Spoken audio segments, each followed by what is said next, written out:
আমি আমার দুই বগলের নিচে দুটি ধারালো ছুরি ঝুলিয়ে রাখতাম। তারপর আমি ২৫০ গ্যান ওজনের পানির বালতি তুলে নিতাম। প্রতিদিনই এভাবেই নিজেকে অনুশীলন করতাম। শুধু তাই নয়, আমাকে সেই পানি ৩০ মিটার উঁচু কূপ পর্যন্ত বহন করে নিয়ে যেতে হতো। এটা আমার জন্য মোটেও সহজ কাজ ছিল না। একদিকে শক্ত করে হাত ছড়িয়ে রাখতে হতো, অন্যদিকে ভারসাম্য বজায় রাখতে হতো। হাত একটু ঢিলে হলেই ধারালো ছুরিতে বিদ্ধ হয়ে যেতাম। শুরুর দিকে আমি হোঁচট খেতে খেতেই কাজটা শেষ করতে পারতাম, তাই নিজেকে আরও কঠোরভাবে বাধ্য করলাম। প্রতিদিন ৩০০ বালতি পানি বহন করতে লাগলাম। কয়েক মাস পর আমি সবচেয়ে উৎকৃষ্ট শিষ্যে পরিণত হলাম। আমি শুধু দ্রুত হাঁটতেই পারতাম না, অন্যদের সাহায্য করার মতো শক্তি অর্জন করেছিলাম। কিন্তু এটা দেখে গুরু আমাকে থামিয়ে দিলেন। তার মতে এই ধরনের আচরণে প্রকৃত জ্ঞান বা বোধোদয় লাভ করা যায় না। আমি ভেবেছিলাম গুরু হয়তো আমাকে শাস্তি দেবেন, কিন্তু আশ্চর্যজনকভাবে তিনি আমাকে অনুমোদন দিলেন এবং সরাসরি পরবর্তী স্তরে রিপোর্ট করতে বললেন। এই স্তরের সাধনা পদ্ধতি আরও অদ্ভুত।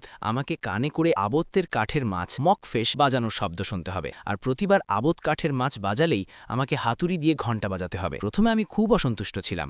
আমার মনে হয়েছিল এটা সময়ের অপচয়, কিন্তু হাতুড়ি তুলতেই আমি সমস্যাটা বুঝতে পারলাম। যদিও হাতুড়িটির ওজন মাত্র ১০ গ্যান, সেটি একটি লম্বা ও নরম বাঁশের সঙ্গে বাঁধা ছিল। হাতে নিলে সেটি যেন ১২০ গ্যানের মতো ভারী মনে হতো, তাও আবার এক হাতে ব্যবহার করতে হতো। বাঁশের ১ ফুট অংশ ধরে রাখলেই কেবল আমি সেটি তুলতে পারতাম। কয়েকবার আঘাত করার পরই আমার কবজিতে একদম শক্তি থাকল না, অথচ আবদ একটানা কাঠের মাছ বাজিয়েই যাচ্ছিলেন। হঠাৎ আমার ভেতরে প্রতিযোগিতার আগুন জ্বলে উঠল। আমি জোর করে বাঁশটা তুলে ধরলাম এবং কবজি নীল ও বেগুনি হয়ে যাওয়া পর্যন্ত ছাড়লাম না। এভাবে কয়েক মাস অনুশীলনের পর ধীরে ধীরে আমি আবত্তের তালের সঙ্গে তাল মিলাতে পারলাম এবং পরীক্ষায় উত্তীর্ণ হলাম। এরপর আবত্ত আমাকে আবার পরবর্তী স্তরে সাধনা শুরু করতে বললেন। এই পর্যায়ে আমাকে জ্বালানো মোমবাতির মাঝে দাঁড়াতে হতো। আমার চোখে মোমবাতির কাঁপতে থাকা শিখার গতিবিধি অনুসরণ করতে হবে, কিন্তু মাথা একদম নড়ানো যাবে না। আমি ভেবেছিলাম এটাই সবচেয়ে সহজ সাধনা। শুরুর দিকে আমার চোখ সহজেই শিখার নড়াচড়া অনুসরণ করছিল। হঠাৎ আবদ গতি বাড়িয়ে দিলেন। অজান্তেই আমার মাথা নড়ে গেল, আর সঙ্গে সঙ্গেই ধূপের আগুনে আমি দগ্ধ হলাম। তবু আমি হার মানতে চাইনি। আবার সামনে এগিয়ে চেষ্টা করলাম। এইবার আমি আমার অস্থির মন শান্ত করলাম।